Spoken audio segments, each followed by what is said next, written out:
Evangelho segundo escreveu o evangelista João, capítulo de número 2. E no terceiro dia, houve um casamento em Caná da Galileia. A mãe de Jesus estava ali. Jesus e seus discípulos também haviam sido convidados para o casamento. Tendo acabado o vinho, a mãe de Jesus lhe disse: eles não têm mais vinho. Respondeu Jesus: que temos nós em comum, mulher? A minha hora ainda não chegou. Sua mãe disse aos serviçais: façam tudo o que ele lhes mandar. Ali perto haviam 6 potes de pedra, do tipo usado pelos judeus para as purificações cerimoniais. Em cada pote cabiam entre 80 e 120 litros. Disse Jesus aos serviçais: encham os potes com água, e os encheram até a borda. Então lhes disse: agora levem um pouco ao encarregado da festa. Eles assim fizeram. E o encarregado da festa provou a água que fora transformada em vinho, sem saber de onde este viera, embora o soubessem os serviçais que haviam tirado a água.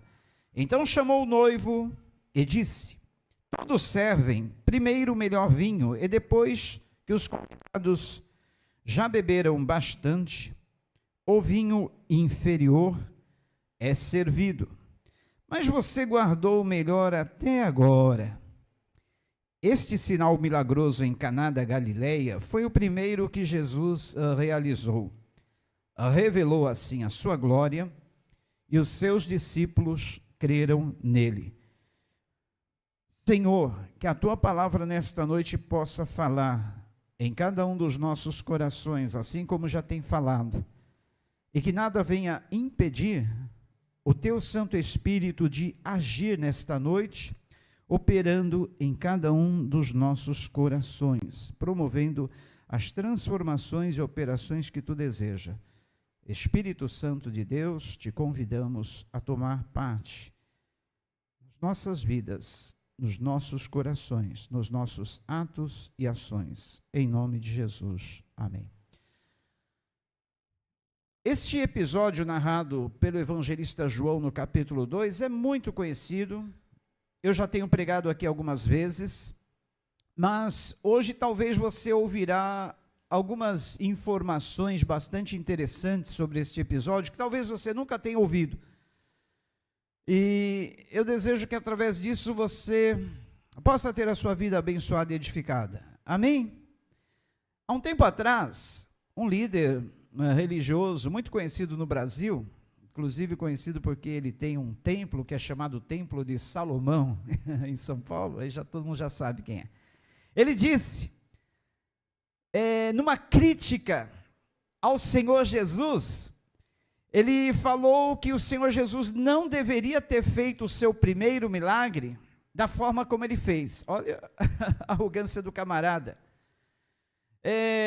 Querendo ensinar o Senhor Jesus: Jesus, tu não devia ter feito o primeiro milagre numa festa de casamento para alegrar, simplesmente para satisfazer um pequeno grupo de pessoas que estava sem vinho. Com todo respeito, esse camarada não entende nada de Bíblia. Se ele conhecesse um pouquinho da cultura, da tradição judaica, ele jamais falaria uma asneira dessa. A verdade que está por trás desse milagre, o primeiro milagre operado por Jesus, você vai saber agora, você vai descobrir. Por quê? Jesus fez o seu primeiro milagre numa festa de casamento e multiplicando, transformando a água em vinho. Transformando a água em vinho. Jesus fez muito mais do que alegrar um grupo de pessoas com vinho. Ele fez muito mais. Na verdade, ele salvou um casamento que estava se iniciando e transmitiu para nós uma importante lição através deste evento. Vamos lá então? Eu queria agora abrir um parênteses e falar para vocês algumas particularidades da cultura judaica com relação ao casamento. Como que é realizada uma festa de casamento na cultura judaica. Aqui na nossa cultura brasileira, uma festa de casamento dura aí entre 3, 4, às vezes 5 horas, às vezes avança até a madrugada, mas é um dia só, não é verdade? Às vezes é feito durante o dia, mas é um dia. Na cultura judaica, uma festa de casamento dura, sabe quantos dias? 7. 7 dias dura uma festa de casamento.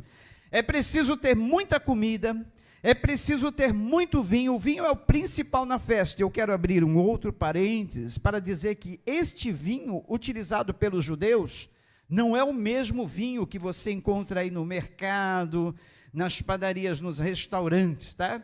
Eu sei que você não compra vinho, mas não é o mesmo.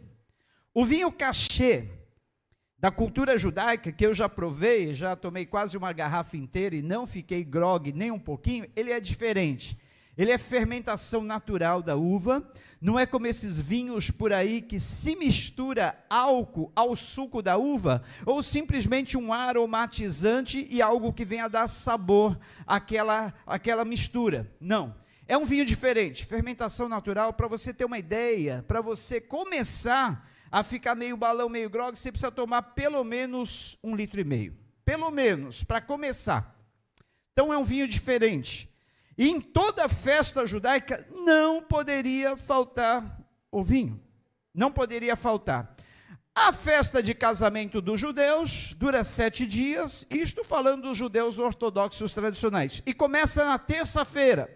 Vocês podem ver aí no texto que está escrito, no terceiro dia da semana, houve um casamento em Caná da Galileia. Aqui se fala Caná da Galileia porque havia outras cidades com o nome de Caná.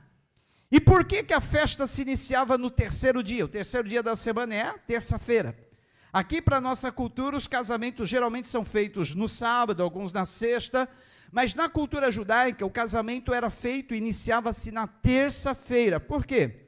Os judeus acreditavam que terça-feira era o melhor dia para o casamento ser abençoado, porque era o terceiro dia da semana, e no terceiro dia da criação, a gente lê 2 vezes a expressão, lá na Bíblia, em Gênesis 1, eis que viu Deus que tudo era muito bom. Todos os dias da criação se lê a expressão, e viu Deus que tudo era bom. Criou Deus os céus e a terra, e viu Deus que tudo era bom. Fez aparecer os luminares no céu, fez a divisão entre as águas de cima e as águas de baixo, separou as águas de baixo, as águas de cima, e viu Deus que tudo era bom. Aí no terceiro dia Deus cria os répteis, os animais, as flores, as plantas, e 2 vezes está escrito que viu Deus que tudo era muito bom. Então eles acreditam que o terceiro dia da semana é o dia mais abençoado. E eles iniciavam uma festa de casamento no terceiro dia da semana. E como que era feito para os noivos se conhecerem? Isso é interessante. Na cultura judaica, entre as famílias judaicas tradicionais, os casamentos geralmente eram arranjados. Os noivos eram prometidos em casamento desde o nascimento. Desde o nascimento. E é interessante, queridos, que a noiva casava-se muito cedo, geralmente depois do primeiro ciclo menstrual. Na maioria das vezes, 14, 15 anos, a moça já estava se casando. E o jovem, mais ou menos entre 18 até uns 21 anos, era a idade que o jovem se casava. Quando o jovem já sabia que havia uma companheira, esposa prometida para ele, quando ele atingia a idade nupcial, ele ou ia até a casa da noiva, ou mandava um representante enviando um presente, um anel, um colar. Geralmente, na maioria das vezes, era um colar feito de dracmas, moedas, como a gente lê na parábola do Senhor Jesus, sobre a mulher que estava procurando uma das dracmas perdida. Era um colar dado pelo noivo, dizendo assim, com este colar, com este presente, eu estou assumindo o compromisso de casamento com você. Daqui 1 ano, enquanto isso, eu vou construir a nossa casa, que geralmente era um puxadinho na casa dos pais, eu vou construir o nosso cômodo, o nosso puxadinho, e daqui 1 ano eu volto para me casar, para levar você para lá em casamento. Então, isso demorava mais ou menos 1 ano. Quando o noivo não ia até a noiva presencialmente, enviava algum representante. Mas ele não via o rosto da noiva. A noiva ficava com o rosto coberto, muitas vezes igual algumas das máscaras que nós hoje usamos, era um turbante que cobria metade do rosto, ficava só o olho para fora. Então, o noivo, ele só conhecia o rosto inteiro da noiva no dia do casamento. Então, no dia do casamento, ela era apresentada a ele, ele levantava ali aquele turbante, aquele véu que cobria o rosto, e ele então, finalmente, ele via o rosto inteiro da sua companheira. Se fosse feia ou bonita, já estava decretado o casamento, já estava assumido o compromisso, e aí vai. Mas a Bíblia diz, e é verdade, a beleza não é a beleza exterior, mas sim a interior, né? Isso é um bom consolo para aqueles que não têm os atributos da beleza, assim como eu, assim como outros, né, que conseguiram casar, graças a isso, porque a beleza não é a beleza exterior, mas é a beleza interior. E aí vai uma dica também para aqueles que estão procurando a sua cara metade. Aproveite agora o tempo da pandemia, viu? Aproveite bastante, porque você só precisa mostrar os olhos. Aí não importa a aparência da sua boca, dos seus dentes, está tudo coberto pela máscara. Então, mostre um bom olhar, você já tem meio caminho andado, ok? Fica a dica. Então, queridos, o noivo, ele só iria conhecer a noiva no dia do casamento. Se ele só iria conhecer a noiva no dia do casamento, o primeiro beijo também era só no dia do casamento. E aí a nossa cultura pegou isso da cultura judaica, e o pastor, com cara de bobo, fala no dia do casamento: agora você já pode beijar a noiva. Mal sabe ele, ou sabe, né? Que já se cansaram, já até gastaram a boca de tanto se beijar. Aí, para acompanhar a cultura judaica, a gente diz: agora já pode beijar a noiva. Acho que eu vou parar de falar isso nos casamentos, que está fora da nossa cultura, né? E eu não posso censurar porque, bom, deixa para lá. Eu digo, não mande os outros fazer aquilo que você não fez, seu hipócrita. Então, depois vocês perguntam para a Sandra, como é que foi o nosso namoro? Mas não passava dos beijinhos. Então, queridos, veja bem, no dia do casamento, depois de um ano que o noivo, ele se comprometeu em pedir a noiva em casamento, ele chegava de surpresa, geralmente um ano depois, acompanhado por alguns amigos, e chegava até a casa onde seria realizado a cerimônia. A noiva esperava o noivo, tinha que estar atenta ao dia que ele chegasse, e acompanhada também de cerca de 10 amigas que formavam o cortejo nupcial, eram as suas damas de honra. A festa iniciava-se e ia até o 7º dia. Agora preste atenção no detalhe. Como rolava esses 7 dias? O noivo já não pegava a noiva e já levava ela para a sua recâmara, não. No primeiro dia, depois de toda aquela festa, danças, a noiva dava uma volta em torno do seu noivo, assim. E só. Segundo dia da festa, brincavam, dançavam, comiam, bebiam, a noiva mais uma voltinha em torno do seu esposo. Parecia aquela dança dos pombinhos, né? Terceiro dia, mesma coisa, 4º dia, 5º dia, 6º dia. No 7º dia, a noiva dava 7 voltas em torno do seu esposo. Eu creio que é por isso que fizeram, no dia da conquista de Jericó, Deus deu a mesma estratégia para o povo conquistar Jericó. 7 voltas, uma a cada dia, e no 7º dia, 7 voltas. Era algo relacionado a conquista. Então, o noivo era conquistado, concluía-se aquela conquista através deste ato.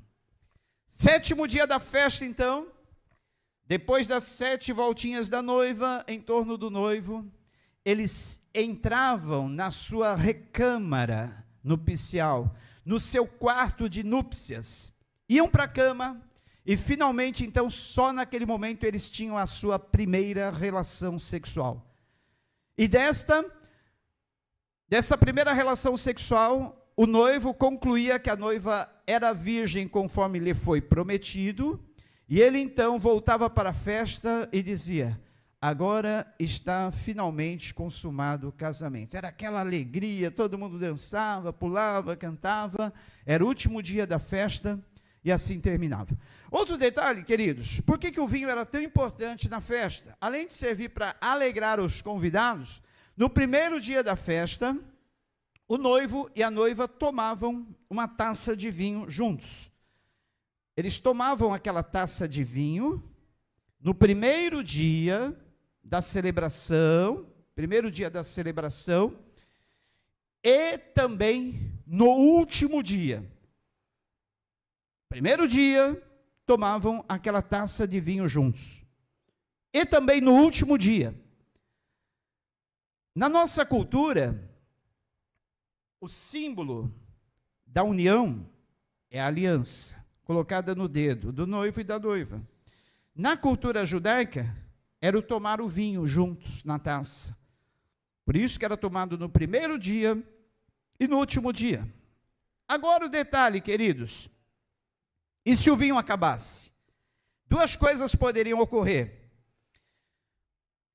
O pai do noivo ou o pai da noiva poderiam cancelar o casamento. Dizer, não, está errado. Começou já tudo errado. Nem vinho tinha suficiente no casamento. Não, meu filho não vai se casar com essa moça. Minha filha não vai se casar com esse moço. Acabou o vinho. Vergonha para os convidados. E olha que eram muitos convidados na festa de casamento. Por quê? Numa festa de casamento, as portas da casa onde estavam sendo recepcionados os convidados tinham que ficar abertas. Era um ato público e qualquer judeu que lá chegasse, passasse em frente, podia entrar na festa. Havia uma diferença entre os convidados e os penetras. Os convidados tinham mesa para sentar, os penetras não. Eles ficavam encostados em alguma parede. Podiam comer, beber à vontade, mas eles não tinham um lugar para sentar, eles ficavam em pé nas paredes. Então essa era a diferença, mas toda festa tinha que ter as portas abertas e recebiam muitos convidados. Então era natural que se tivesse muito vinho, muita comida, e se acabasse o vinho no meio da festa, no meio daqueles 7 dias, era uma vergonha, e o casamento poderia terminar ali, antes de começar. Outro fator importante relacionado ao vinho. Como que o casal iria tomar aquela taça junto no último dia para consolidar o casamento se não houvesse vinho? O casamento também não se consolidaria e terminaria antes de começar. Percebam aí, queridos, a importância do primeiro milagre efetuado pelo Senhor Jesus ali nas bodas de Caná da Galileia. Ele não somente transformou a água em vinho para alegrar um pequeno grupo de pessoas que não tinham mais vinho. Ele salvou um casamento e através daquele milagre ele nos transmite importantíssimas lições. Vamos para essas lições? Primeira delas, aqui nós vemos que a mãe de Jesus estava na festa. Tudo indica que os noivos que estavam se casando eram parentes de Maria. E tendo acabado o vinho, e Jesus e seus discípulos também. Para convidar Jesus e seus discípulos, teria que ser alguém muito próximo da família, né? Tendo acabado o vinho, a mãe de Jesus lhe disse, eles não têm mais vinho. Aí agora, queridos, detalhe, olha que interessante a resposta do Senhor Jesus. Ele disse, mulher, que temos nós em comum? Na minha tradução está assim, na sua tradução talvez esteja, mulher, que tenho eu contigo? A minha hora ainda não chegou. À primeira vista, parece que Jesus foi um tanto grosseiro na sua resposta à mãe. Parece que ele deu uma resposta mal criada, não foi? Mas não, Jesus jamais faria isso. A tradução, segundo o original grego, melhor que caberia para esse texto, sabe qual é? Jesus falando assim, Maria, mulher, minha mãe, o que eu tenho a ver com um problema que eu não causei? É isso que Jesus estava falando. Dizendo, oh, mãe, mas e aí, o que eu tenho a ver com um problema que eu não causei? O que eu tenho a ver com um problema que eu não causei? Na maioria das vezes, na nossa vida, não somos nós mesmos que causamos os nossos problemas? Na minha é assim.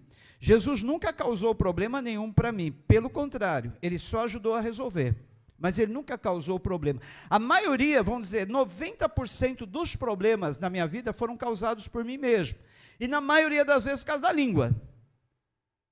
A língua é o menor membro, um dos menores membros do corpo, é o que mais nos põe em enrascada, é o que mais nos põe em perigo.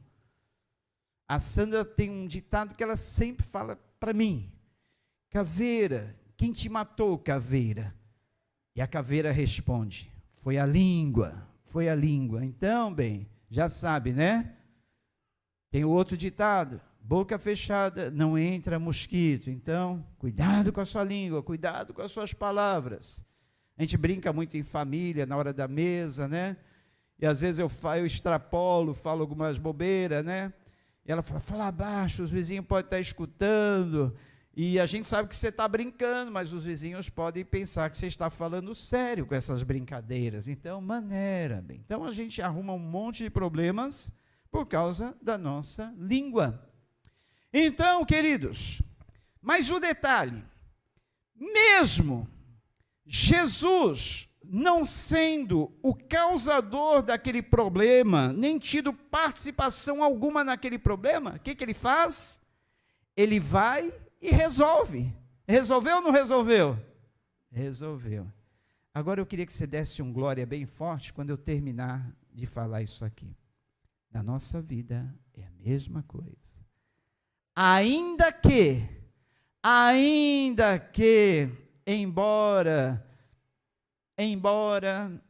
que nós tenhamos sido causadores dos nossos problemas, e Jesus não tendo nada a ver com os nossos problemas, ocasionados pelas nossas escolhas, pelas nossas decisões, ainda assim, Ele vai e resolve para nós. Oh, glória! Aleluia! Pode aplaudir a Jesus.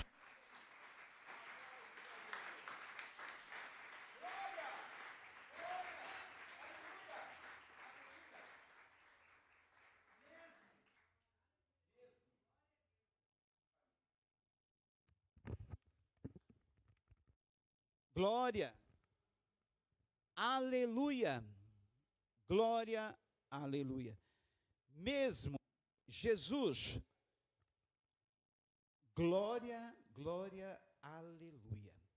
Mesmo Jesus não sendo o causador dos problemas na nossa vida, problemas ocasionados, causados por escolhas erradas nossas, decisões erradas, atitudes, palavras, gestos, ações, Ele vai e resolve para nós.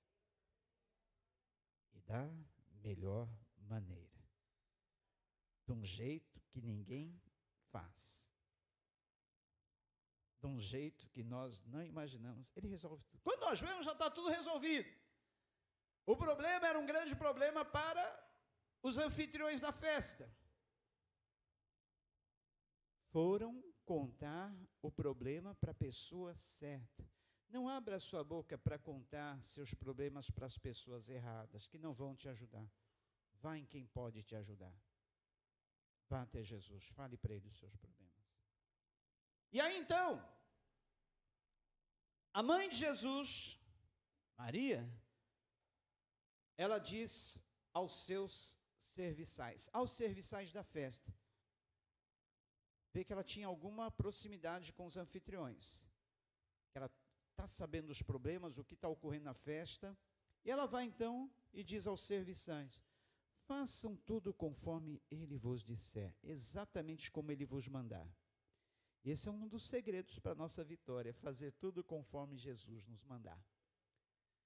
Naqueles dias, queridos, haviam os transformadores de água em vinho, especialistas em transformar água em vinho. Sabe como eles faziam?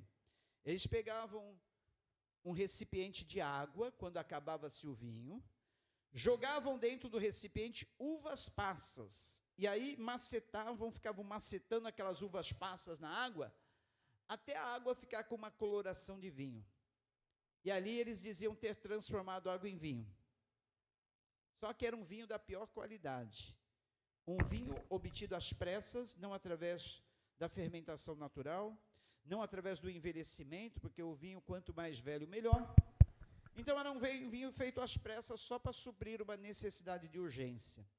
E quando Jesus convida os serviçais para trazerem água em recipientes, vasos que eram mais ou menos da minha altura, cabiam cerca de 80 a 120 litros, totalizando naqueles 6 recipientes cerca de 700 litros, ou 750 litros d'água. Era mais ou menos uma quantidade de água equivalente a uma caixa e meia de 500 litros. Olha quanta água. Os serviçais tiveram que encher aqueles vasos de água, com 80 litros cada um, trazer até Jesus, e certamente eles ficaram pensando, é mais um desses transformadores de água em vinho que vai pegar, vai encher de uva passa, vai macetar e vai fazer aquele vinho da pior qualidade. Mas não. Jesus, quando eles trazem aqueles recipientes de água, ele simplesmente fala aos serviçais, agora levem até o mestre de cerimônia, ao encarregado da festa. Detalhe, a água até então não havia sido transformada em vinho, era água. Mas os serviçais, porque Maria disse a eles, façam tudo conforme ele vos mandar, seguindo a orientação que foi dada, eles pegam e levam os recipientes pesados, com 80 litros em cada um, até o mestre da cerimônia, até o mestre da festa. Correndo o risco de tomarem uma esfrega, serem mandados embora, porque o mestre Sala pensaria que eles estavam tirando uma da cara dele, estavam brincando com ele. Falaram, o quê? Vocês estão de gozação? Vocês estão me trazendo água para me servir para os convidados? Mas detalhe, enquanto aqueles serviçais iam levando os recipientes cheios d'água até o mestre de cerimônia, a água se transformou em vinho. Foi no caminho que a água se transformou em vinho. Foi no caminho que a água, até rimou, essa rima veio na hora. Foi no caminho que a água se transformou em vinho. É no caminho que o seu milagre acontece. Enquanto você pensa que está levando água, Jesus está transformando aquela água em vinho. Enquanto você pensa que você está indo com uma coisa sem gosto, sem vida, sem graça, Deus está transformando aquilo em algo gostoso, em algo prazeroso, em algo melhor. Só obedeça aquilo que Jesus te mandar. Dê o primeiro passo, ainda que o milagre não tenha acontecido. Lembra-se na conquista da terra de Canaã, pelos israelitas comandados por Josué? O último obstáculo que eles tinham entre Gilgal, que era o lugar que eles estavam acampados, e a entrada na terra prometida era um rio. O rio Jordão, que durante aquela época transbordava em suas ribanceiras, quer dizer que era um rio cheio, fundo, e eles tinham que atravessar. Deus manda que Josué e os sacerdotes vão à frente e atravessem. Detalhe, quando eles chegam na beira do rio, a água ainda não havia se dividido. A água continua passando. E a ordem era para que eles entrassem na água. Você entraria? Ah, pastor, eu sei nadar, eu me garantia. E se não soubesse? Que aquela forte correnteza, você entraria? Aí que está o segredo da vitória. Eles entraram na água, mesmo não tendo a água parado. A água sendo dividida, eles entraram na água. E o que ocorreu? Quando eles pisaram na água, as águas do Jordão se dividiram, ficaram represadas de um lado, e abriu-se um caminho no meio do rio para eles passarem, a pé enxuto, e junto com eles um povo de cerca de 2 milhões de pessoas que entraram na terra. Aliás, 2 milhões eram quando eles saíram do Egito. Naquela segunda geração, já não sei quantas pessoas eram, mas era um número bem grande. E agora, queridos, olha aí, o milagre ocorreu, quando eles obedeceram. Sabe o que isso significa para a nossa vida, queridos? Se você tem a promessa, você já tem o cumprimento dela. Porque promessa do Senhor equivale a quê? Cumprimento. Você tem uma promessa que veio do Senhor para a tua vida, você já tem o cumprimento. Pode crer. Celebre a tua vitória, já na promessa que Deus te fez. Se Ele prometeu, Ele é fiel para cumprir. Ele prometeu, Ele vai... Aliás, Ele prometeu, Ele já cumpriu. Resta apenas chegar no tempo, porque entre a promessa e o cumprimento da promessa existe um hiato chamado ainda não, o aqui e agora. E é nesse tempo que muitos perdem a bênção, não sabem esperar. Veja bem, no caso de Abrão, Deus fez a promessa a ele com 75 anos de idade, que ele seria pai de uma grande nação. Fisicamente, sexualmente falando, não havia possibilidade de ele gerar um filho, já não funcionava mais. A Bíblia diz que ele era como uma rocha endurecida. Dali não saía mais nada. A sua esposa, Sarai, estéril, também não tinha possibilidade de ter filhos. Sabe quanto tempo demorou entre a promessa e o cumprimento? Cerca de 25 anos de idade. Quando aconteceu, eles já tinham por volta de 100 anos. Nesse interim, faltando pouco tempo para o cumprimento da promessa, eles perdem a paciência. Sarai faz a proposta para Abrão. Abrão, nós temos uma serva egípcia muito bonita, formosa de corpo. Toma ela, vá para a cama com ela, gere um filho. Esse filho será nosso. E através desse filho, Deus vai realizar, cumprir a promessa de uma grande descendência para nós. Olha, como se Deus precisasse da nossa ajuda, né? Deus não precisa da nossa ajuda. Todas as vezes que nós tentamos dar uma mãozinha para Deus no nosso problema, uma ajuda para Deus, nos complicamos a situação e tudo fica mais difícil. Deixa Deus agir. O que aconteceu? Assim Abraão fez, foi a versão mais atualizada da chamada barriga de aluguel. Só que ali não foi uma fecundação in vitro, foi uma fecundação através da relação sexual mesmo. Abraão teve relação sexual com a sua serva egípcia, Agar, gerou um filho que depois, até hoje, traz problemas para toda a humanidade. Esse ato impensado de Abrão e Sarai, gerado por sua impaciência, trouxe problemas para a humanidade até hoje. Até hoje o mundo vive em guerra por causa dessa escorregadela de Abraão. Por quê? O menino e sua descendência se tornaram uma pedra no sapato da nação de Israel. Os povos islâmicos, os povos muçulmanos, são descendentes de Ismael, o filho gerado através dessa relação entre Abrão e sua serva. E até hoje as duas nações vivem em guerra. E até hoje o mundo é afetado por essas guerras entre essas duas nações.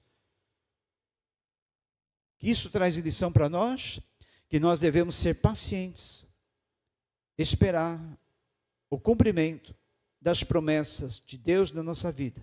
Porque quando nós temos a promessa, nós já temos o cumprimento das promessas. Se temos a promessa, já temos a realização. É que muitas vezes nós não conseguimos esperar, mas o milagre, ele acontece. E acontece no caminho. Quando você vai só com a água, Deus transforma ela em vinho. Você vai com a tristeza, você vai com a solidão, você vai com a dor, você vai com o problema, você vai com a insatisfação, você vai com a falta de recurso, mas vai louvando, mas vai adorando, obrigado Senhor, porque todavia, mas contudo, no entanto, ainda que eu esteja sofrendo, ainda que as coisas ainda não aconteceram como eu esperava acontecer, como eu espero acontecer, eu creio nos seus milagres. E no caminho, enquanto você vai andando, chorando, regando o seu caminho, com as lágrimas que vão gerar as flores na tua vida, Jesus vai e opera o milagre na sua vida. Ele transforma aquela água da tristeza, aquela água da desilusão, aquela água do problema, aquela água da infelicidade, em bênção, em vitória na sua vida. Aí você volta alegre, cantando e dançando. Por quê? Você semeou com lágrimas, está colhendo agora os frutos com alegria. As lágrimas serviram para que você semeasse o milagre na sua vida. Amém? Você pode aplaudir o Senhor por isso?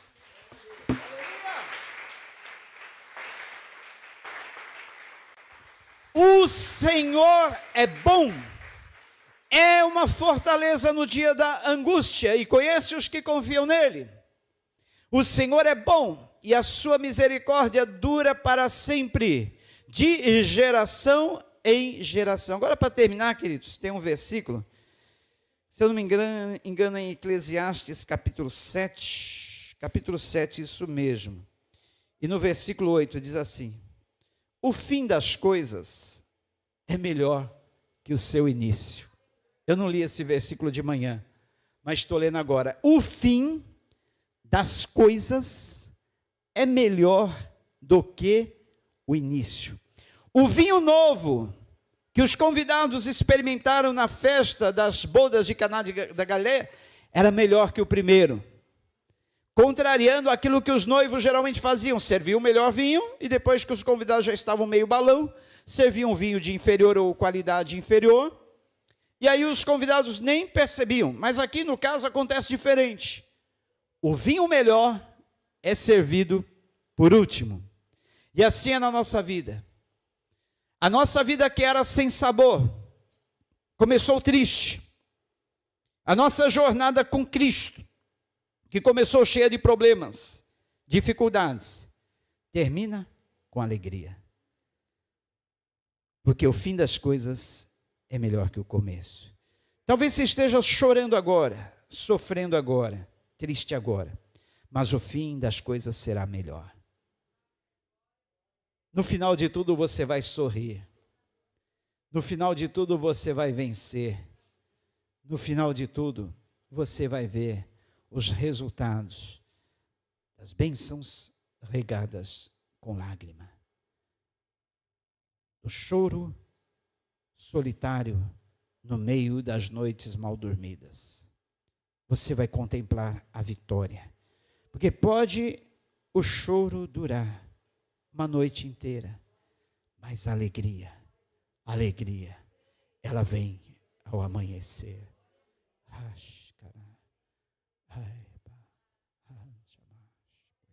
Ela vem ao amanhecer. Alegria vem ao amanhecer. Pode a tristeza durar até o anoitecer. Pode a tristeza durar até o anoitecer, mas a alegria, ela vem ao amanhecer.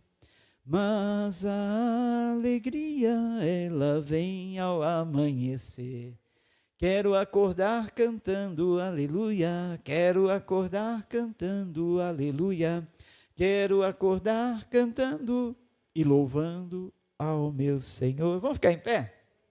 E cante, ainda que você não conheça, esse antigo cântico que eu já cantava nas aulas de ensino religioso, na 4ª série do ensino primário. Olha, guardo até hoje. A professora ensinou e eu jamais esqueci. Bons tempos, aquele em que as nossas crianças tinham o privilégio do ensino religioso nas escolas. Hoje não tem mais. Hoje os ensinos são totalmente inversos. Mas a professorinha da 4ª série ou 3ª série do ciclo primário, ela ensinou a gente: pode a tristeza durar até o anoitecer.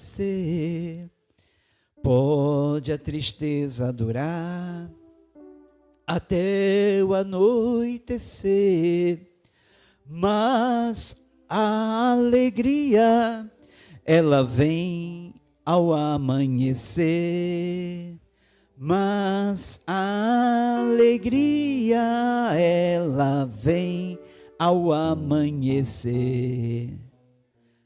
Quero acordar cantando aleluia, quero acordar cantando aleluia, quero acordar cantando e louvando ao meu Senhor. Quero acordar cantando aleluia, quero acordar cantando aleluia, quero acordar cantando e louvando ao meu Senhor. Amanhã, segunda-feira, 7 da manhã, 6 horas da manhã, quando o seu relógio despertar, em vez de você dar um soco no relógio, falar, soltar aquela palavra, alguma palavra que você fala logo ao amanhecer, que droga, mais um dia, mais uma semana, mais uma segunda. Ai, eu quero ver você acordar assim. Quero acordar cantando aleluia. Quero acordar cantando aleluia. Quero acordar cantando e louvando ao meu Senhor. Quero acordar cantando aleluia.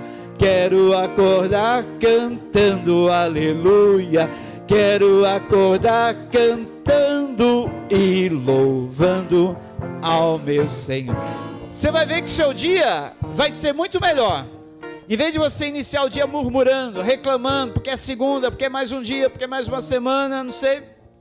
Você vai acordar cantando, louvando, adorando, e o seu dia, a sua semana vai ser muito melhor. Creia nisso, amém?